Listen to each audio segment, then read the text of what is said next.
कांद्यावरील निर्यात शुल्क 40% 20% इतकं कमी करण्याचा निर्णय घेण्यात आलाय. त्यामुळे राज्यातील कांदा उत्पादक शेतकऱ्यांना मोठा दिलासा मिळालाय. कांद्यावरील किमान निर्यात मूल्य $550 प्रति टन हटवण्याचा निर्णय केंद्र सरकारनं घेतलाय.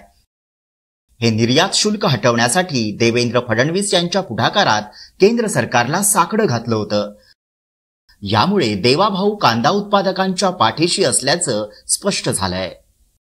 कांद्याचा मोठा प्रश्न हा निर्माण झाला होता आणि कांद्याच्या प्रश्नावर केंद्र सरकारने मिनिमम एक्सपोर्ट प्राइस पूर्णपणे संपवून टाकलेली आहे आणि या ठिकाणी जी काही त्याच्यावर एक्सपोर्ट ड्युटी होती ती 40% 20% आणलेली आहे.